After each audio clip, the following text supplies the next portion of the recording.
دجالی فتنے کے بارے میں جو باتیں ہمیں معلوم ہوتی ہیں وہ کیا ہے؟ دجال کے کیا اوصاف ہوں گے، کیا خصائص ہوں گے، دجالی فتنے کے کیا مظاہر ہوں گے، کیا آثار ہوں گے، کیا اثرات ہوں گے، اس کی وضاحت میں پہلے تو ایک بات نوٹ کر لیجئے۔ ایک ہے دجالی فتنہ، ایک ہے ایک شخص معین المسیح الدجال، ان دونوں میں فرق ہے۔ معلوم ایسا ہوتا ہے کہ ایک تو شخص ہوگا جس کا ظہور ہوگا، وہ شخص معین ہوگا، اور اگر احادیث کا تتبع کیا جائے تو معلوم ہوتا ہے کہ وہ یہود کا کوئی بہت بڑا لیڈر ہوگا، اور آخری زمانے میں قریب قیامت کا جو زمانہ ہے، قرب قیامت کا، اس میں جو بڑی عظیم جنگیں ہونے والی ہیں، ان میں جب یہودیوں اور مسلمانوں کا مقابلہ ہوگا اور بہت کریٹیکل سٹیج پر وہ مقابلہ پہنچا ہوا ہوگا، اس وقت حضرت مسیح علیہ السلام کا نزول ہوگا، اور وہ دجال اکبر کو یا المسیح الدجال جسے کہا گیا ہے اس کو وہ قتل کریں گے۔ تو المسیح الدجال یہ تو ایک شخص معین ہے۔ البتہ دجالی فتنہ صرف ایک شخص معین کے ساتھ نہیں متعلق، بلکہ اس کے لیے جو احادیث آئی ہیں ان کا جب ہم تتبع کرتے ہیں، ان سب کو جب جمع کرتے ہیں تو معلوم ہوتا ہے کہ وہ ایک خاص کیفیت ہے۔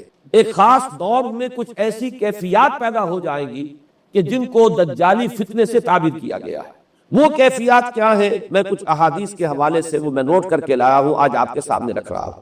پہلی بات یہ معلوم ہوتی ہے کہ اس دور میں، اس دجالی فتنے میں، انسان کو جو قواعد طبعیہ ہیں، جو قدرت کی طاقتیں ہیں، کائناتی قوتیں ہیں، ان پر غیر معمولی غلبہ، اقتدار، اختیار حاصل ہو جائے گا، اور وہ دجال متصرف ہوگا ان تمام قواعد طبعیہ پر، بالکل ایسے انداز میں جیسے کبھی انبیاء کرام علیہ السلام کو اللہ تعالیٰ معجزے عطا فرماتا۔ وہ معجزے کہ جو اللہ تعالیٰ کے فضل و کرم سے اللہ کے رسولوں کو عطا ہوئے ہیں، گویا کہ وہ سب کی سب کیفیات ہیں کہ جو دجال کے بارے میں قرآن مجید یا احادیث نبیہ میں وارد ہوئی۔ مثلا پہلی بات یہ بتائی گئی کہ اس کے لیے فاصلہ بے معنی ہو کر رہ جائے گا، انتہائی تیز رفتاری ہوگی جو اسے حاصل ہوگی۔ چنانچہ الفاظ یہ ہے کالغیث استدبرتہ الریح، وہ ایک ایسے طوفان کے مانند جو ہے وہ سیلاب آئے گا کہ جیسے کوئی بہت زوردار آندھی جو ہے اس کے ساتھ طوفان آیا کرتا ہے۔ آپ سائیکلون کا تصور کیجئے کہ جس طریقے سے وہ ایک انتہائی تیز رفتار ہوا جو ہے وہ طوفان کو لے کر آتی ہے، اس طور سے وہ فتنہ پھیلے گا۔ ایک اور حدیث میں الفاظ ہے فَلَا تَدَعُ قَرْيَةً إِلَّا حَبِطَتْهَا فِي 40 لَيْلَةً، یہ مسلم شریف کی روایت ہے حضرت نواس بن سمعان رضی اللہ تعالیٰ عنہ سے۔ کوئی قریہ تک نہیں چھوڑے گا دنیا کی، کوئی آبادی چھوٹی سے چھوٹی جس میں وہ نہیں پہنچ جائے گا 40 دن کے اندر اندر۔ یہ اس کی تیز رفتاری کا عالم ہوگا، گویا کہ میں تعبیر کر رہا ہوں اسے ان الفاظ سے کہ فاصلہ بے معنی ہو کر رہ جائے۔ اسی کے ضمن میں بعض اور روایات آئی ہیں۔ سواری جو ہے اس دجال کی، اس کو گدھے سے تعبیر کیا گیا ہے، اس لیے کہ ظاہر بات ہے اس دور میں اور کسی شے کا اگر تذکرہ کیا جاتا، ہوائی جہاز کا یا راکٹس کا، تو وہ تو لوگوں کی سمجھ میں نہ آتا، اور پہلے انہیں ساری سائنس پڑھانی پڑتی تب وہ الفاظ استعمال کرتے، لہذا وہ اس کا خچر، اس کا جس پر سواری ہوتی ہے، لیکن اس کی تیز رفتاری کے لیے الفاظ آئے ہیں کہ اس کا ایک قدم اگر مکے میں ہوگا تو دوسرا قدم شام میں جا کر پڑے گا، اور الفاظ یہ آئے ہیں کہ اس کے دونوں کانوں کے درمیان فاصلہ جو ہے وہ 40 باہ کا یعنی 80 ہاتھ کا ہوگا۔ بلکہ حضرت علی رضی اللہ تعالیٰ عنہ کے خطبے میں جو اس کا بیان ہوا ہے کہ اس کا ایک کان جو ہے وہ 30 ہاتھ لمبا کان ہوگا اس کا۔ ابھی ذرا یہ صرف احادیث آپ سنتے جائیے، پھر اس کے بارے میں ان سب کو جوڑ کر جو ہمیں نتیجہ نکالنا ہے اس پر گفتگو بعد میں ہوگی۔ اسی طرح آواز کا معاملہ کہ اس کی آواز 4 دانگ عالم میں بیک وقت سنی جائے۔ الفاظ یہ ہے ینادی بصوت لہو یسمع لہو ما بین الخافقین، وہ ایک ایسی آواز کے ساتھ پکارے گا کہ جسے مشرق و مغرب کے مابین رہنے والا ہر شخص سنے گا۔ اس کی آواز جو ہے گویا کہ وہ تمام فاصلوں کے جو پردے ہیں اس کے لیے وہ حائل نہیں رہیں گے، بلکہ یہ کہ اس کی آواز جو ہے پوری دنیا میں مشرق و مغرب میں بیک وقت سنائی دے گی۔ تیسری بات معلوم ہوتی ہے کہ علاج معالجہ وہ اس انتہا کو اور عمل جراحی اس انتہا کو پہنچ جائے گا۔ یہاں وہ الفاظ آئے ہیں جو قرآن مجید میں حضرت مسیح کے معجزات کے لیے آئے۔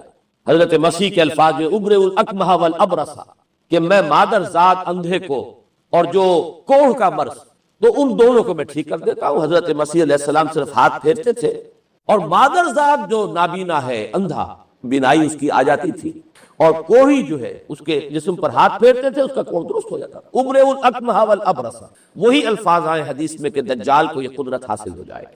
نمبر 2 یہ کہ وہ یحیی الموتیٰ، جیسے کہ حضرت مسیح کے الفاظ ہیں وہ احیی الموتیٰ، میں زندہ کرتا ہوں مردے کو۔ حضرت مسیح فرماتے تھے ایک مردے کو قم باذن اللہ، اور وہ کھڑا ہو جاتا تھا۔ بالکل اسی طریقے سے دجال کو بھی قدرت حاصل ہو جائے گی کہ وہ مردوں کو زندہ کرے گا۔ مزید وضاحت ایک حدیث میں یہ ہے کہ وہ ایک شخص کو آری کے ساتھ بیچ میں سے چیرے گا، 2 ٹکڑے کر دے گا، پھر سینے گا اور زندہ کر دے گا۔ معلوم یہ ہوا کہ علاج معالجے کا علم، اور دوسرے یہ کہ جراحی کا علم جو ہے وہ اپنی ان بلندیوں کو پہنچے گا کہ اس حد تک انسان کی رسائی ہو جائے گی۔ چوتھی بات، اس کو زمین اور فضا پر اس قدر غلبہ حاصل ہو جائے گا، الفاظ یہ حدیث کے یامر السماء فتمطر، وہ آسمان کو حکم دے گا بارش برسا اور وہ بارش برسائے گا، والارض فتنبت، اور زمین کو حکم دے گا کہ فصلیں اگا اور وہ اگائے گی، وَيَمُرُّ بِالْخَرْبَةِ فَيَقُولُ لَهَا اُخْرُجِي كُنُوزَكَ، اور وہ کسی ویرانے پر سے گزرے گا، اسے حکم دے گا، ویران چٹیل میدان، اور حکم دے گا کہ اپنے خزانے نکال، اور فرمایا اس کا نتیجہ یہ نکلے گا فَتَتَّبِعُهُ كُنُوزُهَا، تو اس زمین کے جو خزانے ہیں وہ نکل کے اس کے ساتھ چلنے شروع ہو جائیں گے۔ زمین پر قدرت، فضا پر قدرت، بارش کا حکم ہوگا وہ بارش ہو جائے گی، آسمان بارش برسائے گا، زمین اپنے خزانے اگل دے گی۔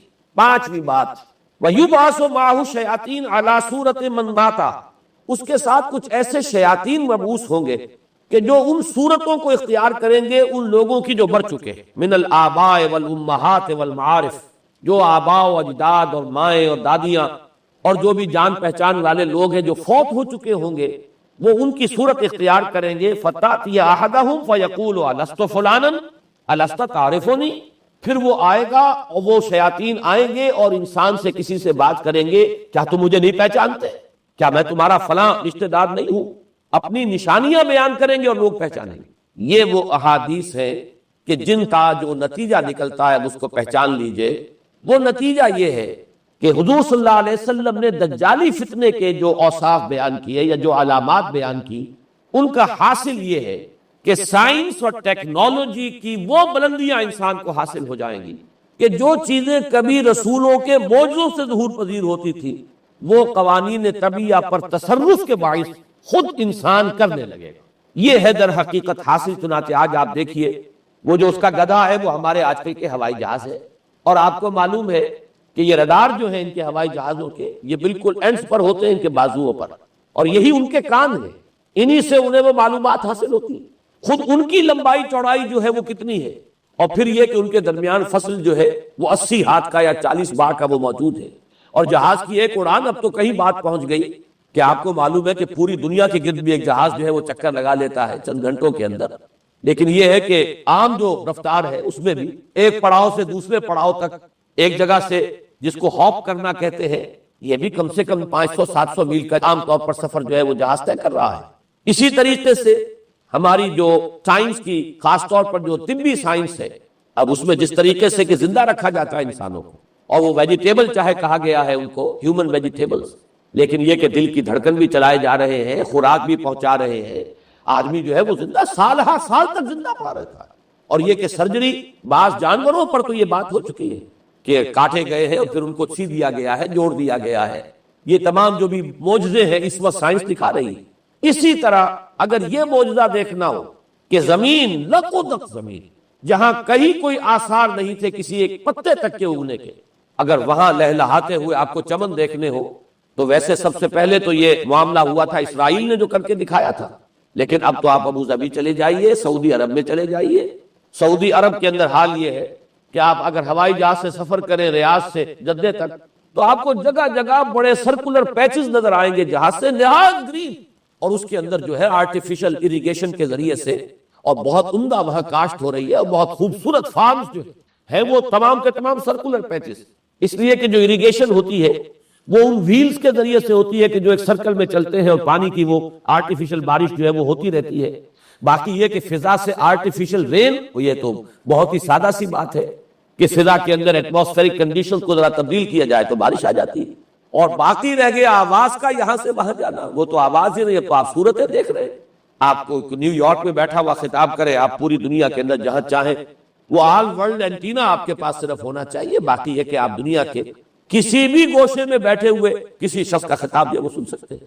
تو معلوم یہ ہوا کہ در حقیقت یہ جو دجالی فتنہ ہے یہ جس کے اوصاف جو بیان کیے گئے، ابھی میں اس کو لفظ فتنہ سے تعبیر نہیں کر رہا، اسے جس چیز نے فتنہ بنایا وہ ابھی میں آپ سے عرض کروں گا، لیکن یہ جتنے اوصاف حدیث میں آئے، جتنی صفات بیان ہوئی ہیں، جو کوائف وہاں سامنے آ رہے ہیں، ان سب کا حاصل تو ایک لفظ میں یہ ہے کہ سائنٹیفک ڈیولپمنٹ اور ٹیکنالوجیکل ڈیولپمنٹ وہ اس درجے کی ہو جائے گی کہ قواعد طبیعہ پر، فورسز آف دی نیچر پر انسان کو تصرف اور تسلط حاصل ہو جائے گا، اور وہ انہیں استعمال کرے گا، اور اس طریقے سے اس کے اندر وہ ساری کی ساری کیفیات جیسے کہ آج ہم دیکھ رہے ہیں اپنی نگاہوں کے سامنے وہ پیدا ہو جائے گی۔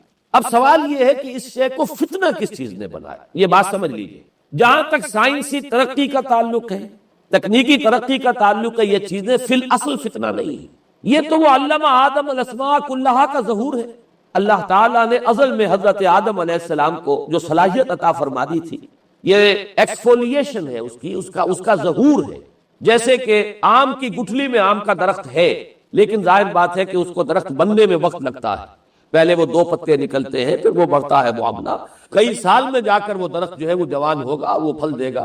اسی طریقے سے یوں سمجھئے کہ بالقوہ وہ علم حضرت آدم علیہ السلام کو دے دیا گیا، یعنی وہ صلاحیتیں ودیعت کر دی گئی، وہ فیکلٹیز، سمع اور بصر اور فؤاد، دیکھو سنو نتیجہ نکالو اور آگے بڑھو۔ آپ نے چیز دیکھی، ایک سنی، نتیجہ نکالا، اس کو نوٹ کیا، آگے بڑھے، پھر کوئی چیز دیکھی، پھر کوئی سنی، اپنے سابق جو نتیجہ آپ نے نکال کر محفوظ کیا تھا اپنی میموری میں، اس کے ساتھ اس کو ٹیلی کیا، کوئی اور نتیجہ نکل آیا اور آگے بڑھے۔ تو یہ تو سٹیپ بائی سٹیپ، قدم با قدم انسانی علم آگے بڑھ رہا ہے۔ یہ ہرگز فتنہ نہ ہوتا، میرے الفاظ پر توجہ کیجئے، اگر اس کے ساتھ متوازن طور پر ایمان اور روحانیت کا ارتقا بھی ہوتا رہے، اگر اس کے ساتھ اللہ کی معرفت، اللہ کی محبت، آخرت کا ایمان، منزل انسان کی جو ہے وہ آخرت ہے، دنیا نہیں ہے، اگر یہ چیزیں ساتھ کے ساتھ ہوتی تو یہ ہرگز فتنہ نہیں۔ فتنہ در حقیقت اسے جس نے بنایا ہے وہ یہ ہے کہ کچھ ایسے اسباب ہوئے ہیں، اور وہ اسباب آج مجھے بیان کرنے کہ در حقیقت موجودہ عیسائیت اس کا سب سے بڑا سبب ہے۔ اس کے نتیجے میں ایک بہت بڑا گیپ ہے، اپالنگ گیپ ہے، بڑا مہیم خلا ہے، بڑی وسیع خلیج ہے جو حائل ہو چکی ہے کہ ایمان اور روحانیت ختم ہوتے چلے گئے، اور یہ ٹیکنیکل اور سائنٹیفک ڈیولپمنٹ بڑھتی چلی گئی۔ ان دونوں کے درمیان جو مہیم خلا پیدا ہوا ہے اس نے اسے فتنہ بنا دیا ہے، اور عظیم ترین فتنہ بنا دیا۔ ورنہ اگر اس کے ساتھ ہی اللہ پر ایمان، آخرت پر ایمان، اور انسان کے اندر ایمانی کیفیات، اس کی روحانی کیفیات اگر یہ بھی برقرار رہتی، بلکہ اس کے ساتھ متوازن طور پر ان کو ترقی کرنا چاہیے تھی، تو یہ ہرگز فتنہ نہیں ہے۔ تو پہلی بات یہ سمجھ لیجئے کہ اگرچہ دجالی فتنے کے جو صفات، اس کے اوصاف، اس کی علامات، اس کے مظاہر جو بھی حدیث کے ذریعے سے ہمیں معلوم ہے، جس کا میں نے ابھی آپ کے سامنے تذکرہ کیا، وہ سب در حقیقت تعبیر ہے اس دور کا جو محاورہ ہے، اس دور کی جو زبان ہے، اس دور میں جن الفاظ سے گفتگو کی جا سکتی تھی، اس دور کے ایڈیم میں آج کی جو سائنٹیفک اور ٹیکنالوجیکل ترقی ہے، گویا کہ اس کی تعبیر کی گئی ہے کہ وہ دجالی فتنہ ہوگا۔ لیکن اس شے کو فتنہ بنانے والی شے در حقیقت یہ ہے کہ ایک بہت بڑی خلیج حائل ہو چکی ہے ایمان اور روحانیت، اور دوسری طرف سائنٹیفک اور ٹیکنالوجیکل ڈیولپمنٹ میں ان دونوں کے درمیان اتنا بود اور فصل پیدا ہو گیا ہے کہ جس کی وجہ سے اس نے فتنے کی شکل اختیار کی۔ اس کا سبب کیا ہے، آج ہمیں اس پر غور کرنا ہے۔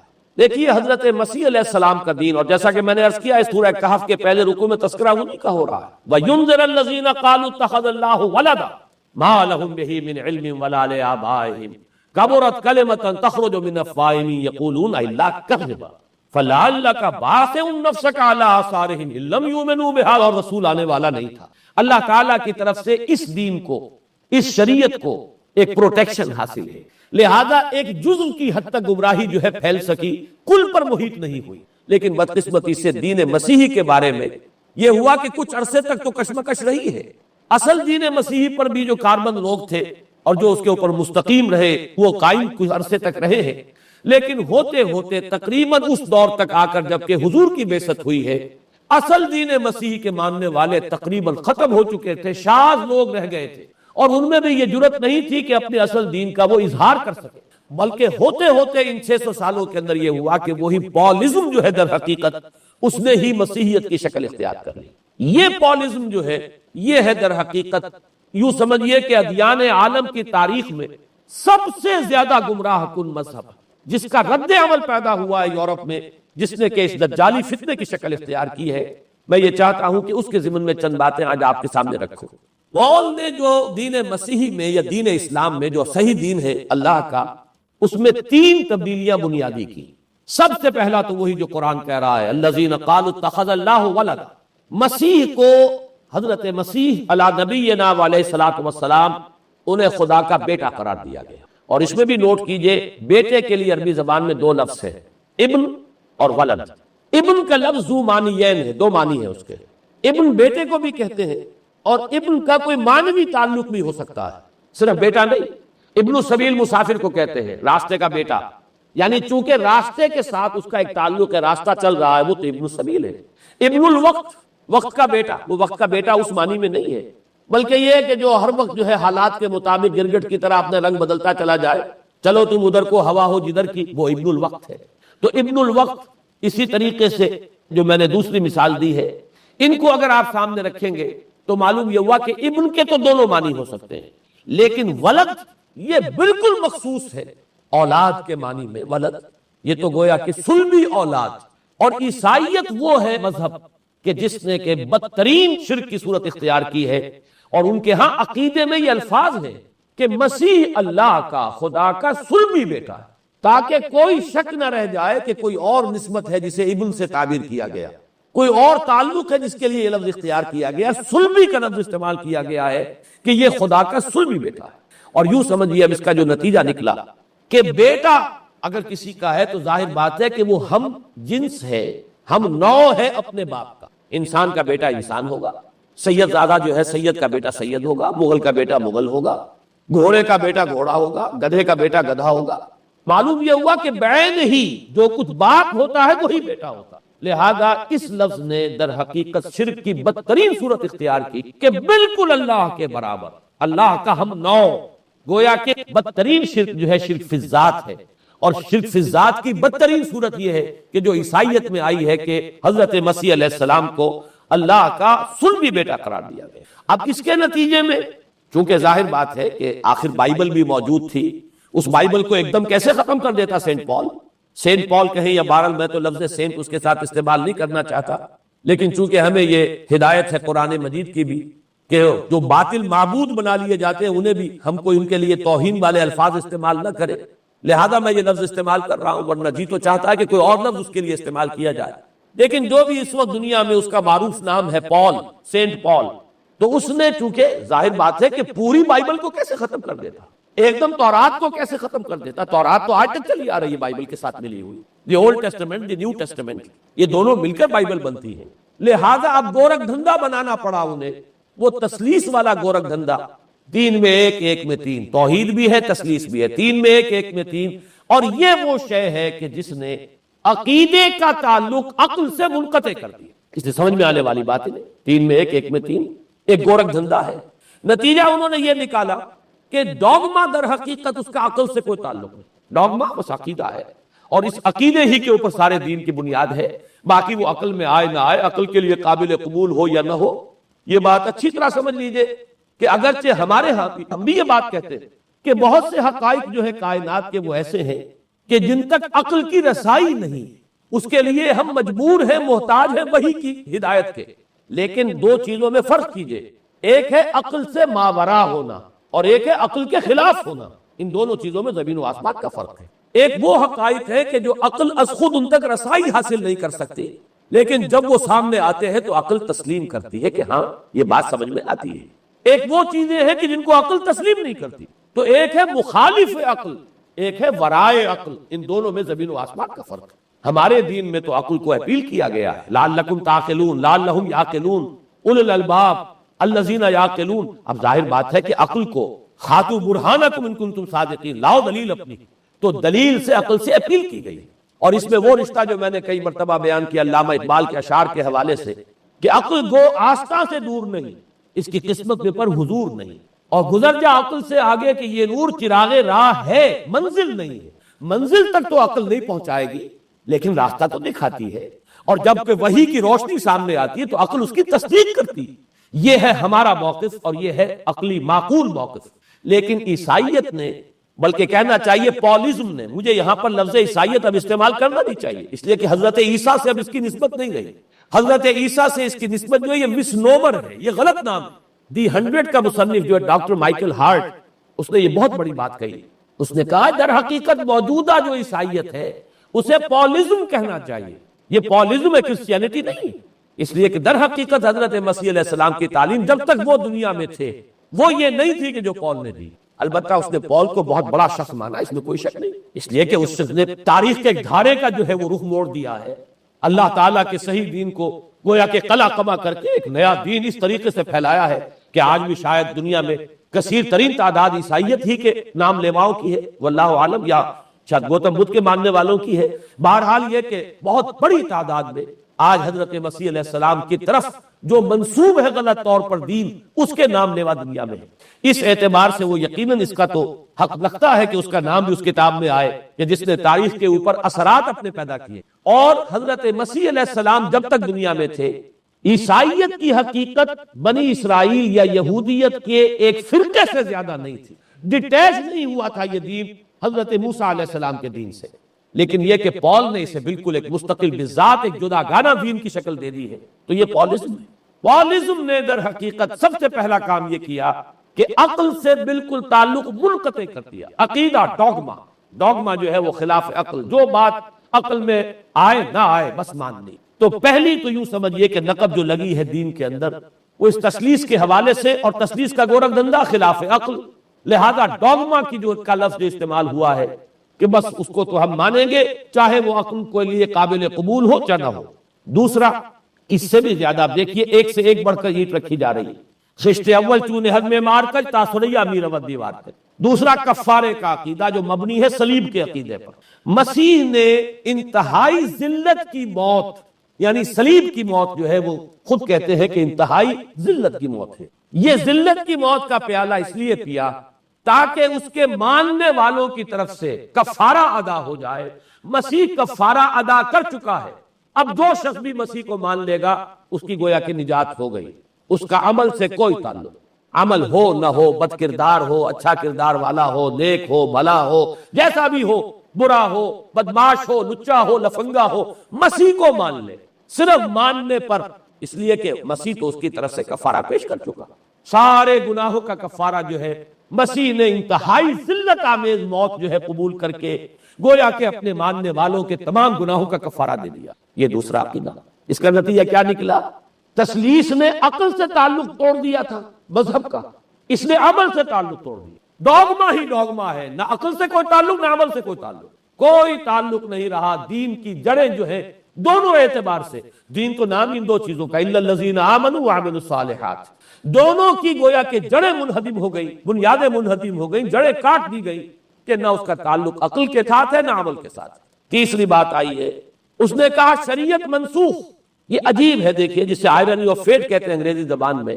ابھی تک بائبل کے اندر سینٹ میتھیو کے جو روایت ہے، متی کی انجیل جسے کہا جاتا ہے gospel of the Lord according to saint Matthew, اس میں جو سرمن آف دی ماؤنٹ ہے، ایک واعظ ہونے کے اعتبار سے واقعتاً میں اس کی عظمت کا بڑا قائل ہوں، عظیم ترین واعظ ہے دنیا کا. اس کے شروع میں یہ الفاظ موجود ہیں، don't think I have come to destroy law. ہرگز یہ نہ سمجھنا کہ میں شریعت کو ختم کر دے آیا. وہ یہ کہہ کر گئے تھے کہ شریعت موسوی تم پر لاگو رہے گی، عائد رہے گی، لیکن پال نے تیسرا نقب لگایا، شریعت ساقط کر دی. اس کی ضرورت کیوں محسوس ہوئی یہ بھی سمجھ لیجئے. حضرت مسیح یہ کہہ کر گئے تھے کہ میں صرف بنی اسرائیل کے لیے آیا ہوں، میں اسرائیل کے گھرانے کی کھوئی ہوئی بھیڑوں کی تلاش میں آیا ہوں. انجیل میں یہ الفاظ آج بھی موجود.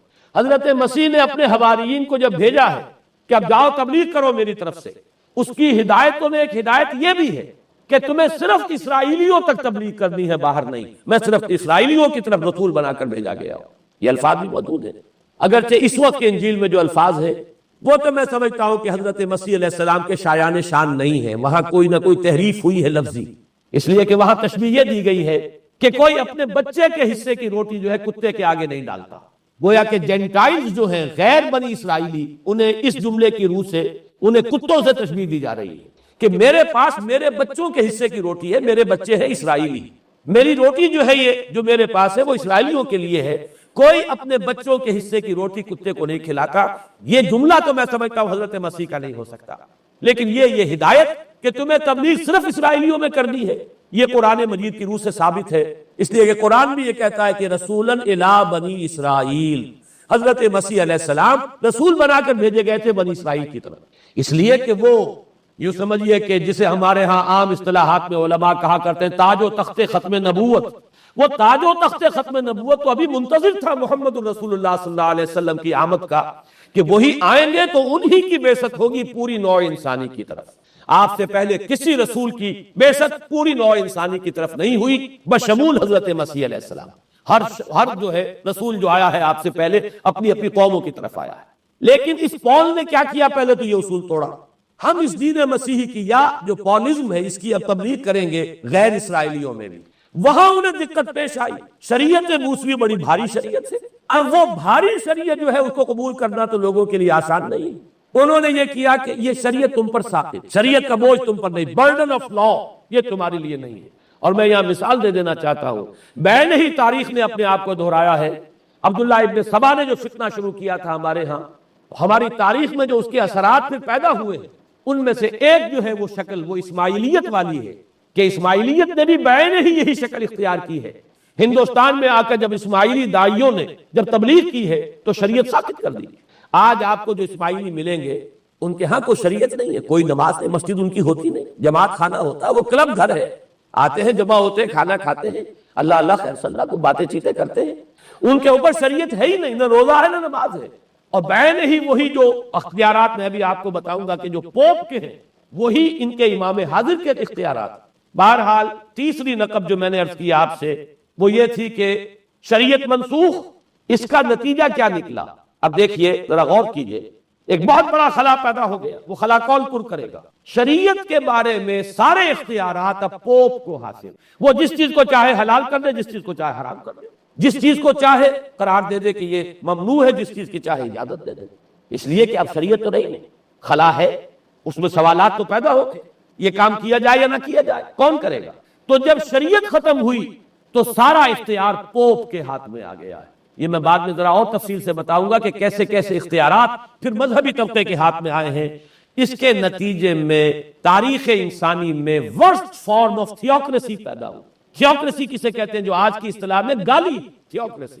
قائد اعظم کے جملے آپ نے کئی پڑھے ہوں گے، اسلام میں کوئی تھیوکریسی نہیں، مذہبی طبقے کی حکومت نہیں اسلام میں، اور 100% درست ہے. تھیوکریسی کہتے ہیں ایک مذہبی حلقے کی، مذہبی طبقے کی حکومت، اس کے ہاتھ میں اختیارات آ جائیں. اور قرآن مجید میں اسی وجہ سے ان کے اوپر الزام لگایا گیا اتخذوا احبارهم ورهبانهم اربابا من دون اللہ.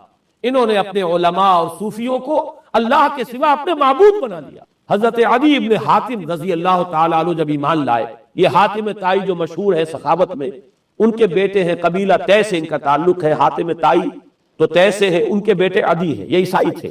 یہ جب ایمان لائے اور پھر انہوں نے قرآن پڑھا تو انہیں ایک اشکال ہوا کہ قرآن مجید میں تو ہم پر الزام لگایا گیا ہے کہ اتخذوا احبارهم ورهبانهم اربابا من دون اللہ. تو عرض کیا انہوں نے، ڈرتے ڈرتے عرض کیا ہوگا حضور کی خدمت میں کہ حضور یہ بات تو کوئی درست نہیں معلوم ہوتی، ہم نے تو کبھی اپنے علماء اور رہبان کو خدا نہیں سمجھا. وہ اس مغالطے میں تھے کہ جب تک سجدہ نہ کیا جائے شاید خدا نہیں مانا گیا. حضور نے پوچھا کیا ایسا نہیں ہے کہ جس چیز کو وہ حلال کہتے ہیں تم حلال مان لیتے ہو، جس چیز کو حرام کہتے ہیں حرام مان لیتے ہو؟ جی ہاں یہ تو ہے، یہی تو فرمایا اربابا من دون اللہ ہے. تحلیل و تحریم کا اختیار صرف اللہ کے ہاتھ میں، یا اللہ کے نمائندے کی حیثیت سے اس کے رسول کے پاس ہے جس کو وحی آتی ہے.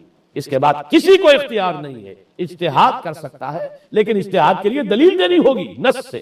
کتاب اللہ سے کوئی دلیل لاؤ، سنت رسول اللہ سے کوئی دلیل لاؤ، استنباط کرو، عقل سے بات کرو. لیکن یہ ہے کہ تحلیل و تحریم یہ خدائی اختیار ہے، اللہ کے ہاتھ میں اس کا اختیار ہے، اور اللہ کے نمائندے کی حیثیت سے زیادہ یہ اللہ کے رسولوں کے ہاتھ میں اختیار آتا ہے. اس کے علاوہ کسی کے لیے نہیں، کسی اور کے لیے یہ مان لیا گیا تبھی تو ان کو خدا بنا لیا گیا. اسی معنی میں آج کی جمہوریت جو ہے وہ بدترین شرک ہے کہ یہاں یہ تسلیم کیا جاتا ہے کہ ساورنٹی جو ہے وہ عوام کی ہے، ساورنٹی آف دی پیپل. کیا معنی ہے کہ عوام کے نمائندے جو چاہے قانون بنا دیں، جس چیز کو چاہے حلال ٹھہرائیں، جس چیز کو چاہے حرام ٹھہرائیں. ان کے پاس حلت و حرمت کے جو پورے اختیارات ہیں ان کے پاس آ گئے. یہی تو خدائی مقام ہے، خدا کا مقام دے دیا گیا. اس سے بڑا شرک کیا ہوگا؟ در حقیقت حاکمیت غیر اللہ اس دور کا سب سے بڑا شرک. تو وہاں یہ حق جو ہے دے دیا گیا علماء کے ایک طبقے کو، پوپ کو. تو گویا کہ تاریخ انسانی کی بدترین تھیوکریسی، بدترین مذہبی استبدادی حکومت قائم ہوئی ہے یورپ میں. اس کے حوالے سے میں کچھ تاریخی حوالے بھی اب آپ کے سامنے رکھتا ہوں. دیکھیے جب تک پال نے یہ کام شروع کیا ہے تو تقریباً 3 صدیوں تک تو یہ صرف ایک مذہبی تبلیغ کا کام ہوا ہے. انہوں نے کوششیں کی، محنتیں کی، پیغام پہنچایا، اور جیسا کہ میں عرض کر چکا ہوں اس وقت تک گڈمڈ تھے. پال کے ماننے والے بھی تھے اور حضرت مسیح کے جو اصل صحابہ تھے جو ان کے حواریین تھے ان کے ماننے والے بھی تھے. لہذا کشمکش ان کے اندر بھی چل رہی تھی. لیکن ظاہر بات ہے کہ حضرت مسیح کے اصل حواریین وہ تو اول تو یہ کہ اپنی گفتگو رکھ رہے تھے محدود بنی اسرائیل تک. نمبر 2 یہ کہ انہوں نے تو شریعت کو ساقط نہیں مانا. جنگل کی آگ کی طرح جو مسیحیت پھیلی ہے وہ پالیزم والی مسیح، اس لیے کہ اس میں تو کوئی شریعت کا کوئی بوجھ نہیں، کوئی حلال نہیں، کوئی حرام نہیں، کوئی نماز نہیں، کوئی روزہ نہیں. لہذا یہ تیزی کے ساتھ پھیلی اور 300 برس تک تو ایک کشمکش جو ہے جاری رہی. انہوں نے تبلیغیں کی، مصائب جھیلے، کشمکش اندر بھی چلی باہر بھی چلی. لیکن اس کے بعد قیصر روم کانسٹنٹائن، قسطنطین جسے کہتے ہیں، جس کا یہ قسطنطنیہ ہے، کانسٹنٹائن، اس نے یہ محسوس کیا بالکل اکبر کی طرح، جیسے اکبر نے محسوس کیا تھا کہ میری مملکت کے اندر یہ مذہبی تصادم جو ہے یہ سب سے بڑی یوں سمجھئے کہ انسٹیبلٹی کا سبب ہے. لہذا ان تمام مذہبوں کو ایک ہاون دستے میں ڈال کے کوٹ پیس کر ایک بناؤ. وہ جو دین اکبری یا دین الہی جو اس نے کیا تھا اس سیاسی مصلحت کی وجہ سے کہ یہ ہندو مسلم تصادم اور دوسرے مذاہب کا ٹکراؤ جو ہے وہ ہندوستان کو ایک سیاسی وحدت اور ایک اپنی سیاسی عظمت کی طرف پیش قدمی کرنے کا جو راستہ ہے اختیار کرنے سے روکتا ہے. لہذا یہ کام کیا جائے. یہی قسطنطین نے کیا. اس نے جب دیکھا بڑی کشمکش چل رہی ہے اس نے خود عیسائیت اختیار کر. عیسائیت کون سی اختیار کی؟ پالیزم والی. ظاہر بات ہے اس کے لیے بھی اصل عیسائیت اختیار کرنا جو مشکل تھا، پالیزم والی. اور اس کے بعد یہ اب اسٹیٹ کی جو مشینری تھی، جو طاقت تھا، جو دباؤ تھا، اس کے حوالے سے اب یہ مسیحیت جو ہے پورے رومن امپائر کے اندر اب یہ بڑی تیزی کے ساتھ جس کو کہنا چاہیے اس کا ایک نظام قائم ہوا اور جو مذہبی طبقہ تھا اس کا اقتدار مستحکم ہو. اس کے باوجود 200 برس اور گزرے. یونان چونکہ بہت بڑا مرکز تھا علم کا، فلسفے کا، سائنس کا، حکمت کا. آپ کو معلوم ہے یہ تمام ارسطو ہو، افلاطون ہو، یہ سب یونان کے ہیں، ارشمیدس ہو، یہ تمام کے تمام جو بھی ہے. تو سائنس اور فلسفہ دونوں اس کا گہوارہ یونان تھا. یونانی حکما اعتراض کرتے تھے. لہذا سن 529 اس کو نوٹ کر لیجئے. جسٹینین ایک قیصر تھا اب قسطنطین کے 200 برس بعد. اس نے اپنی پوری مملکت میں فلسفہ اور سائنس کی تعلیم حرام قرار دی. کوئی نہ فلسفہ پڑھ سکے گا نہ سائنس. جو فلسفہ پڑھے گا اس کو مرتد قرار دے دیا جائے گا اور زندہ آگ میں جلا دیا جائے گا. انکوزیشن کورٹس قائم ہوئی. وہ صرف مذہبی عدالتیں اس لیے قائم ہوتی تھی کہ جس کے بارے میں معلوم ہو جائے کہ یہ فلسفہ پڑھتا ہے یا یہ سائنس پڑھتا ہے. اس لیے کہ فلسفہ اور سائنس دونوں جڑ کاٹتے ہیں اس ڈوگما کی. وہ ڈوگما جو پالیزم والا ڈوگما ہے اس کی جڑ کھودنے والی ہے دونوں چیزیں.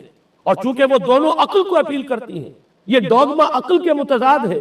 لہذا مذہب کا تحفظ اسی طرح ہو سکتا ہے کہ اب ان دونوں کو بالکل ممنوع قرار دے دیا جائے. یوں سمجھئے کہ تقریباً 1000 برس تک یورپ میں، چونکہ سب سے بڑی امپائر یہی تھی، یورپ میں فلسفہ اور حکمت اور یہ سائنس کی تعلیم ممنوع رہی. یہ ہے در حقیقت سب سے پہلا کام جو جسٹینین نے کیا 529 میں. اس کے بعد آگے چل کر پوپ کا جو اقتدار ہے وہ اتنا زبردست بنا ہے. پوپ کو اختیار حاصل ہو گیا جس چیز کو چاہے وہ قانون کا درجہ دے دے. اس لیے کہ شریعت تو ہے نہیں، خلا پوپ کون کرے گا؟ پوپ کو کرے گا. پوپ کو اختیار حاصل ہو گیا وہ جس کے گناہ چاہے معاف کر دے. اب دیکھیے اگرچہ ویسے تو گناہ پہلے ہی معاف ہو گئے کہ جس نے مسیح کو مان لیا گناہ تو معاف ہو گئے اگلے پچھلے سب، لیکن یہ کہ پھر بھی ایک خلش رہ جاتی ہے انسان کے دل میں. چونکہ ایک اخلاقی حص انسان کے اندر اللہ نے پیدا کی ہوئی ہے. جب کوئی شخص کرتا ہے، کوئی بدکاری کرتا ہے، کوئی چوری کرتا ہے، ڈاکہ ڈالتا ہے، تو وہ جو ایک کانشنس ہے وہ جو پرک کرتا ہے اس کو بھی ختم کرنے کے لیے اگر پوپ یا کارڈینل یا اس کے کسی نمائندے کے سامنے جا کر اعتراف گناہ کر لو اور کچھ اس کی مٹھی گرم کرو، کچھ ہدیہ پیش کرو، تو توبہ نامہ، معافی نامہ تمہیں دے دیا جائے گا. اور وہ جو چیز ہے وہ تمہارے لیے سند ہے کہ کوئی تم سے بات پرس تمہارے گناہ کی نہیں ہو سکتی. پھر ان کی قیمتیں تھی، ان کے لیے بڑی بڑی جو ہے ہدیے مقرر کیے گئے تھے. تیسری چیز بائبل کا اول تو یہ کہ مفہوم جو ہے وہ کوئی سند نہیں ہے، اس لیے کہ بائبل ہانٹ کر رہی تھی نا. اولڈ ٹیسٹمنٹ بھی ہے، یہ حضرت مسیح کی یہ 4 انجیلیں بھی ہیں، یہ تعلیم کچھ اور ہے. لہذا بائبل جو ہے وہ سند نہیں ہے. سند پوپ کا جو ہے فرمان وہ سند ہے، بائبل کی شرح کرنے کی، بائبل کی طرف سے کوئی دلیل لانے کی کسی کو کوئی حق حاصل نہیں۔ یہ جبر تھا، یہ تشدد تھا یورپ میں، یہ وہ دور تھا جب کہ اسلام پھیل رہا تھا۔ میں نے اس لیے آپ سے کہا تھا، نوٹ کرایا آپ کو، 529 میں جسٹینین کا یہ فرمان ہے، 571 میں حضور کی ولادت ہو رہی ہے، وہی صدی ہے، اور 630 کے آس پاس، بلکہ 629 کے آس پاس سلطنت روما کے ساتھ مسلمانوں کا ٹکراؤ شروع ہوا۔ تو یہ تاریخی ان کو ریلیشن جو ہے ذہن میں رکھیے۔ جس وقت مسلمان آئے اور 200-300 برس جو ان کے عروج کے ہیں، اس وقت آپ کو معلوم ہے کہ تقریباً 6 صدیاں ہو چکی تھی کہ یورپ بالکل جس کو کہا جاتا ہے ڈارک ایجز، انتہائی تاریکی، مذہبی جبر اور استبداد، اس کے سوا کچھ نہیں۔ اور وہ ملاؤں کی حکومت جسے آپ کہیں گے، جسے آج کل کی اصطلاح میں کہا جائے گا، وہ جس کو چاہے جو چاہے صدا دے دے، پوپ کو اختیار حاصل ہے۔ کسی کے بارے میں ذرا جیسے بعض اوقات خبریں سچی ہیں یا جھوٹی، لیکن میں مثال دے رہا ہوں، جیسے خبریں آتی رہی ہے ایران کے بارے میں کہ کہیں اگر معلوم ہو گیا تو پاسداران انقلاب پہنچے اور سمری ٹرائل اور فوراً ختم کیا آدمی کو۔ اس قسم سے انکوزیشن رپورٹس جو ہیں وہ کورس وہاں قائم ہوئی، اور یوں سمجھئے کہ لاکھوں افراد تحت کیے گئے، زندہ جلائے گئے۔ لیکن اس کے بعد جب عالم اسلام میں وہ روشنی پھیلی، اور خاص طور پر بنو عباس کے زمانے میں، اب بھاگ کر وہاں جو بھی تھے فلسفے کے اور سائنس کے کوئی دلچسپی رکھنے والے، وہ بھاگ کر عالم اسلام میں آ گئے۔ یہاں وہ کتابیں جو ہیں ان کے ترجمے ہوئے، خاص طور پر مامون اور ہارون الرشید کے زمانے کے اندر یہ علم جو ہے ہندوستان سے بھی لیا، یونان سے بھی لیا مسلمانوں نے، اور اس کے بعد یہ غرناطہ اور قرطبہ کی یونیورسٹیوں کے ذریعے سے اس علم نے پینیٹریٹ کیا ہے دوبارہ یورپ میں۔ دیکھیے سرکل کیسے بنا ہے، یونان کا علم آیا ہے پہلے عالم اسلام میں، مڈل ایسٹ میں، اور پھر ادھر سے ہو کر چکر کھا کر اور اسپین کی یونیورسٹیوں کے ذریعے سے یورپ میں انٹروڈیوس ہوا ہے۔ اس وقت پھر اصلاح مذہب کی تحریک شروع ہوئی، اور ساتھ ہی تحریک احیاء العلوم رینیسنس، اس کے نتیجے میں وہاں بیداری پیدا ہوئی۔ لیکن یہ بیداری اب آپ نوٹ کر لیجئے، ایک تو پروٹیسٹنٹ مذہب پیدا ہوا، اور کئی سو برس تک تصادم رہا کیتھولکس کے اندر اور پروٹیسٹنٹس میں۔ پورے اسلام کی تاریخ میں کبھی اتنے خونی فسادات نہیں ہوئے ہیں، کبھی بھی شیعہ سنی فساد بھی کبھی اتنا نہیں ہوا جتنا کہ کئی سو برس تک رومن کیتھولکس اور پروٹیسٹنٹس کے مابین یورپ میں ہوتا رہا ہے۔ بلکہ اس میں تو ایسے ایسے واقعات آتے ہیں کہ لگ بھگ 10 لاکھ افراد جو ہیں وہ ختم ہوئے ہیں۔ یہ آپس کا تصادم جو تھا، پروٹیسٹنٹ مذہب جو پیدا ہوا اصلاح مذہب کی تحریک کے ذریعے سے، اور وہ رومن کیتھولک پاپائیت والا نظام، ان کے درمیان جو تصادم ہوا، 10 لاکھ کی تعداد بتائی جاتی ہے کہ آدمی مارے گئے۔ بلکہ فرانس کا ایک شہر ہے، وہاں تو 19 دن تک مسلسل قتل عام کیا گیا پروٹیسٹنٹس کا، اور وہاں حاملہ عورتوں کے جو ہے پیٹ چاک کر کے بچے نکال کر ان کو بھی جو ہے ختم کیا گیا ہے۔ یہ سارا ظلم جو ہے وہاں ہوا ہے، تصادم ہوا ہے۔ اس کے نتیجے میں آپ خود سوچئے کہ کس قدر نفرت پیدا ہوئی عوام کے اندر مذہب سے۔ اس کے ساتھ ہی اب وہ علم شروع ہوا، سائنس شروع ہوئی، لہذا علم اور سائنس دونوں کی جڑ میں مذہب سے شدید نفرت پیدا ہوئی۔ یہ ہے وہ سبب کہ جس نے یہاں سے راستے علیحدہ کر دیے۔ اور مذہب چونکہ جبر کرتا ہے، مذہب چونکہ عقل کے اوپر بیڑیاں بٹھاتا ہے، پہرے بٹھاتا ہے، بیڑیاں ڈالتا ہے، اور مذہب چونکہ تشدد کرتا ہے، لہذا مذہب کے خلاف ایک نفرت، ایک ریئیکشن، یہ ہے اس ساری سائنسی ارتقاء اور سائنٹیفک اور ٹیکنالوجیکل جو ڈیولپمنٹ ہوئی ہے، اس کی جڑ میں مذہب سے نفرت جو ہے اس کے بیج بو دیے گئے۔ اور یہ جو 250-300 سال میں اب یہ جو تناور درخت بن کر آیا ہے کہ ایک طرف سائنس کی ترقی، ٹیکنالوجی کی ترقی آسمان کو چھو رہی ہے۔ آج انسان چاند کے اوپر تو انسان کے قدم جو ہے پہنچ چکے ہیں، اور آپ کا ایک راکٹ جو ہے وہ پورے تمام سیارے جو ہیں ہمارے سولر سسٹم کے ہیں ان سب کا چکر لگا کر، اور وہ اس سے باہر چلا گیا ہے، خلا کے اندر کہاں گیا کچھ پتا نہیں۔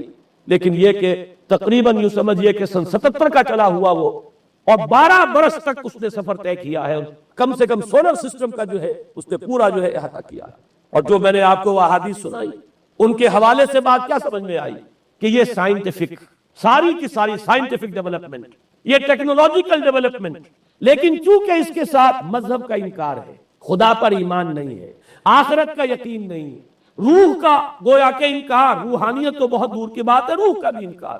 نتیجہ یہ ہے کہ ان دونوں چیزوں کے مابین وہ گیپ، جسے میں نے کہا تھا ایپالنگ گیپ، ایک بہت بڑا گیپ ہے جو پیدا ہو چکا ہے۔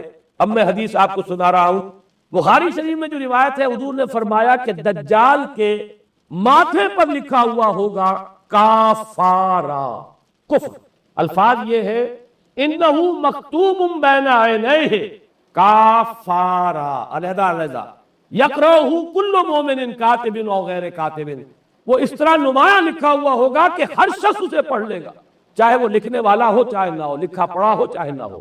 یعنی اس تہذیب کی پیشانی پر کفر لکھا ہوا، مذہب سے دشمنی، مذہب سے بغض، مذہب سے دوری، مذہب کی ہر چیز کی نفی۔ آج جو ایک ورلڈ سویلائزیشن ہے، ایک عالمی تہذیب ہے جس کا کہ غلبہ ہے ہمارے اس پورے گلوب پر، اس میں تین چیزوں کے مقابلے میں تین چیزوں کی اہمیت ہے۔ خدا کی اہمیت نہیں ہے، ہوگا، ہم انکار بھی نہیں کرتے، لیکن ہم جانتے بھی نہیں کہ ہے کہ نہیں۔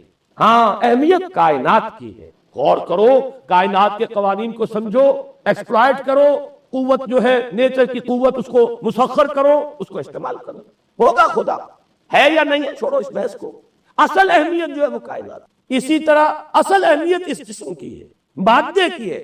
روح ہوگی کوئی شے ہمیں نہیں پتا، نہ ہم دیکھ سکتے ہیں، نہ ہم اسے چھو سکتے ہیں، نہ چکھ سکتے ہیں، ہوگی، لیکن یہ کہ اصل جو ہے اہمیت وہ مادے کی اور جسم کی، اس کی فکر کرو۔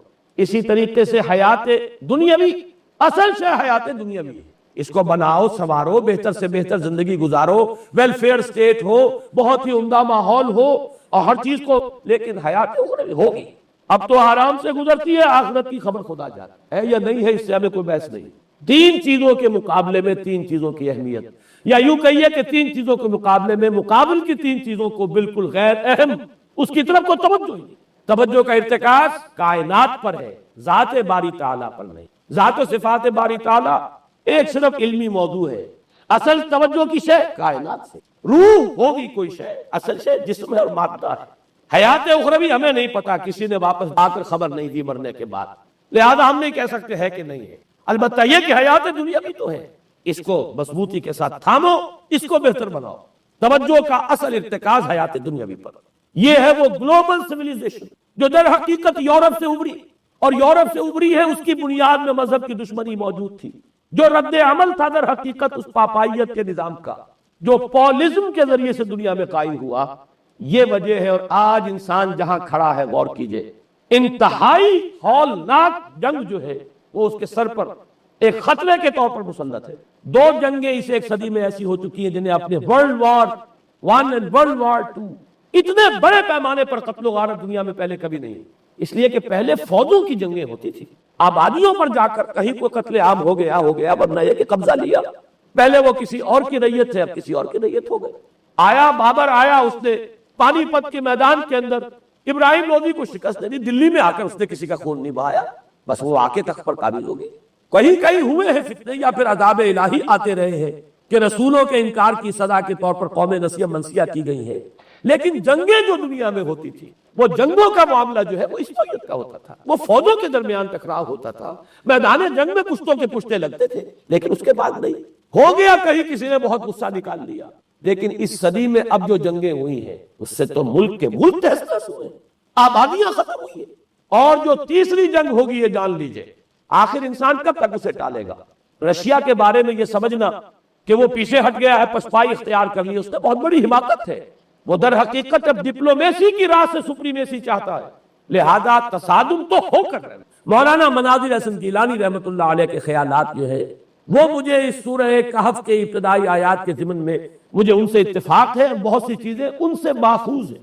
اسی طریقے سے جو حدیث اب میں آپ کو بتا رہا ہوں، میرے سامنے اس کا متن نہیں ہے، مولانا حامد میاں رحمت اللہ علیہ انہوں نے مجھے یہ بتایا تھا کہ جو میں نے جمع کیے ہیں حالات و واقعات، قیامت سے پہلے جو حالات و واقعات پیش آنے والے ہیں جن کی پیشین گوئی احادیث میں ہے، ان سے معلوم ہوتا ہے کہ ایک بہت بڑی خوفناک جنگ، اتنی بڑی خوفناک جنگ، اور ان کے الفاظ یہ ہے کہ اس میں دونوں فریق جو ہوں گے ان میں بڑی تعداد عیسائیوں کی ہوگی، ادھر بھی ادھر بھی، ایک طرف البتہ عیسائیوں کے ساتھ مسلمان بھی ہوں گے، یہودی بھی ہوں گے، اور دوسری طرف خالص عیسائی طاقت ہوگی، اور ان کے درمیان اتنی خوفناک جنگ ہوگی۔ الفاظ ان کے یہ ہیں اس حدیث کے جو انہوں نے مجھے بتائے کہ ایک پرندہ سینکڑوں میل تک پرواز کرے گا اور اسے سوائے لاشوں کے اور کچھ نظر نہیں۔ آپ تصور کیجئے اگر ایٹمک وار ہو جاتی تو یہی ہوگا، تہس نہس ہو جائے گا، معاملہ ختم ہو کر رہ جائے گی۔ اور یہ چیز جو ہے یہ بہرحال یہ جتنا کچھ پائل اپ کیا گیا ہے، یہ ڈسٹرکٹیو فورس، سائنس کی یوں سمجھئے کہ معراج اب یہی ہے۔ اب تو سٹار وارز کی باتیں ہو رہی ہے کہ صرف زمین پر نہیں، باہر بھی یہ جنگیں ہمیں لڑنی پڑیں گی، لیکن یہ کہ اس کا کیا حل ہوگا، امریکہ میں ایک پکچر تیار کی گئی تھی، دی ڈے آفٹر غالباً اس کا نام ہے، اس میں ایک نقشہ دکھایا گیا ہے اس قدر ہولناک کہ یہ 100 اونچی منزلہ عمارتیں جو ہے یہ ایسے جیسے کہ کچے گھروندے ہوتے ہیں، ایسے وہ پگھل کر رہ جائیں گی، اور یوں سمجھیے کہ انسان جو ان کے اندر ہوں گے، ایک ایک منزل کے اندر، ایک ایک ایسی 100 منزلہ عمارت کے اندر ہزاروں آدمی ہوتے ہیں، جیسے کہ کوئی ایسی کالونی ہو کوئی ان کی چیونٹیوں کی، اور اس پوری کالونی کو آپ اپنے پاؤں سے بسل دیں، ایسے انسانوں کا حال اگر وہ جنگ ہو جاتی جس کا نقشہ کھینچا گیا۔ یہ ہے در حقیقت وہ بات کہ جو مولانا مناظر احسن گیلانی فرما رہے ہیں ان آیات مبارکہ میں، وَيُنذِرَ الَّذِينَ قَالُوا اتَّخَذَ اللَّهُ وَلَدًا، تاکہ خبردار کر دے یہ قرآن ان لوگوں کو جنہوں نے کہا ہے کہ اللہ نے بیٹا بنایا، بدترین شرک کا جنہوں نے ارتکاب کیا، اور اسی ولدیت مسیح کے عقیدے سے وہ ساری کرپشن جو ہے دین خداوندی کی، دین مسیحی کی، اصل جو دین تھا اس کی جو ہوئی ہے، اس کے نتیجے میں آج نوع انسانی وہاں کھڑی ہے۔ اسی لیے آیت نمبر 2 میں فرمایا وَيُنذِرَ بَأْسًا شَدِيدًا مِّن لَّدُنْ، تاکہ خبردار کر دے ایک بہت بڑی جنگ سے۔ ہمارے اکثر مفسرین نے یہاں پہ ایک بہت بڑا عذاب کہہ کر جو ہے وہ گزر گئے، لیکن واحد یہ لفظ ہے قرآن مجید کا یہ مقام ہے جہاں لفظ باس آیا، اور مولانا مناظر احسن گیلانی نے بحث کی باس تو جنگ کو کہتے ہیں، قرآن مجید میں جہاں بھی یہ لفظ آیا جنگ کو کہتے ہیں۔ تو ایک بہت بڑی ہولناک جنگ جس کے لیے فرمایا من لدن ہو، یہ تمہارے اپنے پیمانوں پر نہیں آئے گی، یہ تمہارے حساب کتاب میں نہیں آ سکتا جو ڈسٹرکشن ہوگی۔ جیسے کہ آپ علم لدنی کہتے ہیں، ایک علم وہ ہے جو جانے بوجھے طریقے سے حاصل کیا جاتا ہے، ایک علم لدنی ہے جو خاص اللہ تعالیٰ اپنے کسی بندے کو عطا فرما دے۔ اس جنگ کی جو ہلاکت خیزی ہے وہ تمہارے حساب کتاب میں آنے والی نہیں ہے۔ لِيُنذِرَ بَأْسًا شَدِيدًا مِّن لَّدُنْهُ وَيُبَشِّرَ الْمُؤْمِنِينَ الَّذِينَ يَعْمَلُونَ الصَّالِحَاتِ أَنَّ لَهُمْ أَجْرًا حَسَنًا مَّاكِثِينَ فِيهِ أَبَدًا۔ البتہ اللہ تعالیٰ بچائے گا اپنے اہل ایمان بندوں کو جو نیک عمل پر بھی قائم۔ اب میں وہ حدیث آپ کو سنا دوں۔ آج سے پہلے میں اس دعا کی اصل عظمت کو اتنا نہیں سمجھ پایا تھا جتنا آج سمجھا۔ یہ جو عظیم دعا ہے جس میں اتنی لجاجت، اتنی ہیوملٹی حضور نے اختیار کی ہے جس سے آگا کا سوال نہیں۔ اللہم انی عبدک وابن عبدک وابن امتک، اے اللہ میں خود تیرا بندہ ہوں، میرا باپ بھی تیرا ادنا غلام، میری ماں تیری ادنا کنیز، فی قبضتک، میرا پورا وجود تیرے قبضہ قدرت میں ہے، تیرے ہی اختیار میں ہے، فی قبضتک ماضٍ فی حکمک، میرے پورے وجود میں تیرا ہی حکم جاری و ساری ہے، عدل فی قضاؤک، اور جو فیصلہ بھی تو میرے بارے میں کرے، جو بھی کرے وہ عدل ہے، انصاف ہے، کہ ہر چساقی ما ریخت ایر الطاف، ماضٍ فی حکمک عدل فی قضاؤک، ناصیتی بیدک، میری پیشانی تیرے ہاتھ میں ہے، جدھر چاہے موڑ دے۔ یہ جو اپنی نفی ہے، نفی اس اعتبار سے بھی اپنی انانیت کی نفی، انی عبدک وابن عبدک وابن امتک، پھر اپنے وجود کی نفی، اپنی مرضی کی نفی، اپنے اختیار کی نفی، فی قبضتک ماضٍ فی حکمک ناصیتی بیدک عدل فی قضاؤک۔ پھر دیکھیے واسطہ وہ دیا ہے جس سے اونچا واسطہ ممکن نہیں۔ اسألوک بکل اسم ہو لک، قرآن مجید میں آیا نا فدوہ بہا وَلِلَّهِ الْأَسْمَاءُ الْحُسْنَى فَدُوهُ بِهَا، اچھے نام اللہ کے ہیں اس کو پکارا کرو ان ناموں کے حوالے سے۔ اب نام کہاں سے جمع کریں سارے؟ ایک میں اسألوک بکل اسم ہو لک، جو بھی تیرے نام، سمیت بہ نفسک، جن سے تو نے خود اپنے آپ کو موسوم کیا، او علمتہ احدا من خلقک، یا تو نے اپنی مخلوق میں سے کسی کو وہ نام سکھایا، او انزلتہ فی کتابک، یا وہ نام تو نے اپنی کسی کتاب میں نازل کیا، اب استاثرت بہ فی مکنون الغیب عندک، یا اس کو تو نے خود اپنے خزانہ غیب میں محفوظ رکھا ہوا ہے۔ تیرے وہ نام بھی ہیں جو تو نے کسی کو ابھی سکھائے ہی نہیں، تو نے اپنی کتاب میں کسی میں نازل نہیں کیے، وہ تو تیرے خاص خزانے کے اندر وہ ابھی در مکنون ہے، وہ ابھی تیرے پاس موجود ہے۔ یہ اس سے بڑا اب واسطہ کیا ہوگا؟ مانگا کیا ہے؟ ذرا غور کیجئے۔ ان تجعل القرآن ربیع قلبی ونور صدری وجلاء حزنی وذہاب ہمی وغمی، استدعا میں یہ کر رہا ہوں پروردگار اس قرآن کو میرے دل کی بہار بنا دے، میرے دل کا نور بنا دے، نور صدری، ان تجعل القرآن ربیع قلبی، میرے دل کی بہار، ونور صدری، میرے سینے کا نور، وجلاء حزنی، یہ حزن جو جس سے کہ محمد دو چار ہے صلی اللہ علیہ وسلم، یہ وہ کیفیت جو ہے قبض کی، اس کو دور کرنے کا ذریعہ بنا دے اس قرآن کو۔ جلا حزنی و ذہاب ہمی و غمی، اور میرے ہموم، میرے تفکرات، میرے غموں کو دور کرنے کا ذریعہ بنا۔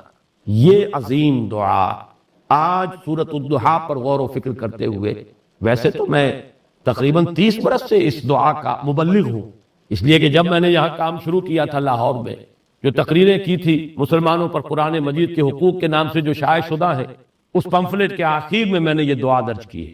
یہ اصل میں کچھ مختلف احادیث میں ٹکڑے آئے ہیں، کہیں کوئی ایک ٹکڑا کم ہے، کہیں دوسرا کم ہے، میں نے بڑی تحقیق کر کے تمام روایتوں کو جمع کر کے پھر اس کو مرتب کیا ہے، اور وہ بڑی خوبصورت میں نے اس کی سیٹنگ کی ہے، اور وہ اس کتابچے کے آخر میں ہے۔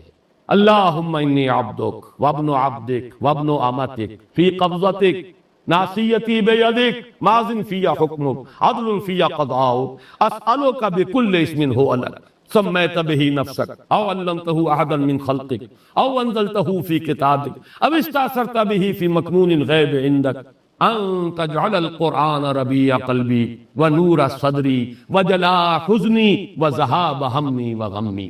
یہ وہ کیفیت ہے، اور وہ قرآن جو اس کیفیت میں سب سے زیادہ پر تاثیر ہے وہ یہ قرآن ہے، ان دو صورتوں پر مشتمل قرآن۔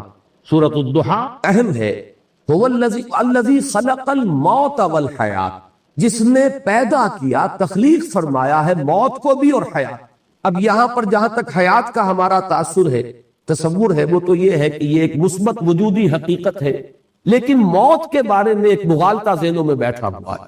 بالعموم اس کا بارے میں ذہنوں میں یہ خیال ہے کہ موت معدوم ہو جانے کا نام، چنانچہ بعض جگہ پر تو آپ اکثر و بیشتر تراجم میں بھی دیکھیں گے کہ جیسے قرآن مجید میں سورہ بقرہ کے 3 رکوع میں جو آیت آئی کیف تکفرون باللہ وکنتم امواتا فاحیاکم ثم یمیتکم ثم یحییکم، وہاں بھی آپ دیکھیں گے کہ موت مقدم، حیات اس کے بعد، لیکن یہ کہ اس موت کے بارے میں اکثر لوگوں کا مغالطہ ہے کہ گویا کہ معدوم کے معنی میں ہم اسے لے رہے ہیں کہ تم معدوم تھے پھر تمہیں اللہ نے زندہ کیا۔ تو یہاں کیونکہ اس موضوع پر کئی مرتبہ گفتگو ہو چکی ہے، لیکن میں اس جگہ توجہ دلا رہا ہوں، خلق الموت والحیات، موت بھی در حقیقت مخلوق ہے، یہ ایک مثبت حقیقت ہے جس پر کہ تخلیق کا عمل گزرا ہے، یہ موضوع ہے عمل تخلیق کا، یہ ایک مثبت وجودی حقیقت ہے۔ موت در حقیقت معدوم ہونے کا نام نہیں ہے، اس لیے کہ عدم پر تخلیق کا اطلاق نہیں ہو سکتا۔ عدم کو پیدا کیا کیسے جائے گا؟ عدم تو در حقیقت جو ہے وہ تخلیق کے بالکل منافی ہو جائے گی، ضد ہو جائے گا۔ لہذا جیسے زندگی ایک مثبت حقیقت ہے جس پر کہ لفظ تخلیق کا اطلاق ہو رہا ہے، ایسے ہی موت بھی ایک مثبت وجودی حقیقت ہے جس پر کہ عمل تخلیق کا اطلاق۔ خلق الموت والحیات لیبلوکم ایکم احسن عملا۔ اب اس میں دیکھیے کہ جہاں تک اس موت کا تعلق ہے جو ہماری اس زندگی کے بعد آنے والی ہے، اس کے بارے میں تو ہمیں یقین کے ساتھ معلوم ہے کہ وہ معدوم ہونے کی بات نہیں، وہ تو ہمارے ایمان کے بنیادی آرٹیکل آف فیتھ جنہیں کہا جائے گا اس میں شامل ہے، اس لیے کہ موت معدوم ہونے کا نام نہیں ہے، بلکہ موت تو در حقیقت ایک کیفیت سے دوسری کیفیت کو منتقل ہونے کا نام۔ آخری جو بھی ہمارا اس حصہ ہے زندگی کا، وہ حیات اخروی، وہ تو سب سے بڑی حقیقت ہے، سب سے بڑی زندگی ہی وہ ہے، لیکن یہ درمیانی وقفہ بھی معدوم ہونے کا نام نہیں ہے، بلکہ جیسا کہ آپ کو معلوم ہے عالم برزخ میں بھی ایک نوع کی زندگی ہے، حیات برزخی ہے۔ اس حیات برزخی کے اندر بھی انسان پر کیفیات وارد ہوں گی، جیسے کہ مشہور ہمارے ہاں اصطلاح ہے عذاب قبر، تو صرف عذاب قبر کا معاملہ نہیں ہے بلکہ ثواب قبر کا معاملہ بھی ہے، اس لیے کہ صحیح احادیث میں یہ موجود ہے کہ قبر جو ہے یا جنت کے باغیچوں میں سے ایک باغیچہ اور یا دوزخ کے گڑھوں میں سے ایک گڑھا، تو معلوم ہوا کہ یہ برزخ کا دور جو ہے یہ بھی معدوم ہو جانے کا نام نہیں ہے۔ بہرحال اور اس کے بعد جو اصل زندگی شروع ہوگی وہ تو ابدی زندگی ہے، اور حقیقت میں تو وہی اس قابل ہے کہ اسے زندگی قرار دیا۔ وَإِنَّ الدَّارَ الْآخِرَةَ لَهِيَ الْحَيَوَانُ لَوْ كَانُوا يَعْلَمُونَ، یقیناً وہ پچھلا گھر اور پچھلی زندگی جو ہے اصل زندگی تو ہے ہی وہ، کاش کے انہیں معلوم۔ البتہ یہ جہاں تک دو حیاتیں ہیں، حیات دنیاوی، حیات اخروی، اور ان کے درمیان میں یہ حیات برزخی، یہ تو تین چیزیں وہ ہیں کہ جو قرآن مجید سے ابتدائی تعارف رکھنے والا شخص بھی جانتا ہے، اور ہر مسلمان کے وہ ایمان کے لازمی اجزاء میں شامل ہے۔ لیکن ایک حیات اس سے پہلے، ایک موت اس سے پہلے آ چکی، یہ در حقیقت فلسفے اور حکمت قرآنی کا ذرا غامض پہلو ہے۔ مختلف مقامات پر اس کی طرف اشارات ہیں، تفاصیل اس کی آپ کو قرآن میں نہیں ملے گی، اس لیے کہ جو حکمت کے غامض مسائل ہیں انہیں قرآن مجید نے تفصیل کے ساتھ اس پر بحث نہیں کی، اس لیے کہ قرآن مجید صرف حکماء کے لیے نہیں ہے، فلاسفہ کے لیے نہیں، بہت اعلیٰ عقلی صلاحیتیں رکھنے والوں کے لیے نہیں، یہ عامیوں کے لیے بھی ہے، عوام کے لیے بھی ہے۔ لہذا اس میں زیادہ تر بحث کی گئی ہے تفصیل کے ساتھ انہی چیزوں پر کہ جو سب کے ذہن کی گرفت میں آ جائیں، سب کے علم کی سطح تک رسائی جو ہے ان چیزوں کی ہو جائے، اور باقی چیزیں جو ہیں کہ جو زیادہ غامض ہیں، دقیق ہیں، فلسفیانہ حقائق ہیں، ان کی طرف صرف اشارے، اس لیے کہ ان کو ظاہر بات ہے کہ ان سے دلچسپی رکھنے والے عقلاء اور حکماء ہوں گے، اور عاقلانہ اشارہ کافی ہے، عاقلوں کے لیے ظاہر بات ہے کہ اشارہ کافی ہے۔ وہ جب وہاں سے گزریں گے وہ ڈیرا لگا کر بیٹھ جائیں گے، جیسے کہ میں نے ابھی آیت آپ کو سنائی، کیف تکفرون باللہ وکنتم امواتا فاحیاکم ثم یمیتکم ثم یحییکم ثم الیہ ترجعون۔ معلوم ہوا 4 ادوار ہیں، ایک موت پہلے تھی، پھر اس کے بعد احیاء ہوا ہے، پھر اب یہ زندگی آئی ہے، پھر اماتہ ہوگا، پھر اس کے اوپر موت کا عمل وارد ہوگا، پھر احیاء ہوگا، اور پھر وہ زندگی ابدی ہو جائے گی۔ لیکن یہ مضمون جو ہے اپنی کلائمیکس میں جو سامنے آیا ہے وہ سورہ غافر یا سورہ مومن، یہ 2 نام ہیں سورہ مبارکہ کے، اس کی جو آیت ہے، اور میں نے سن 66 میں ایک مضمون لکھا تھا حقیقت زندگی کے عنوان سے، جو پہلے ہفت روزہ الاعتصام میں چھپا، پھر میثاق میں چھپا، پھر حکمت قرآن میں چھپا۔ میں بار بار، چونکہ وہ میری بہت ہی محبوب تحریروں میں سے ہے، پہلی مرتبہ اس میں اس آیت مبارکہ کی طرف اشارہ کیا، اور مولانا عبدالغفار حسن صاحب کا مدینہ میں اس وقت تھے، مدینہ منورہ میں یونیورسٹی میں پڑھاتے تھے، وہاں سے مجھے خط آیا کہ یہ پہلی مرتبہ تم نے اشارہ کیا ہے، اور ایک بہت بڑی علمی حقیقت ہے کہ جو ہاتھ آئی ہے ان کا وہ تحسین کا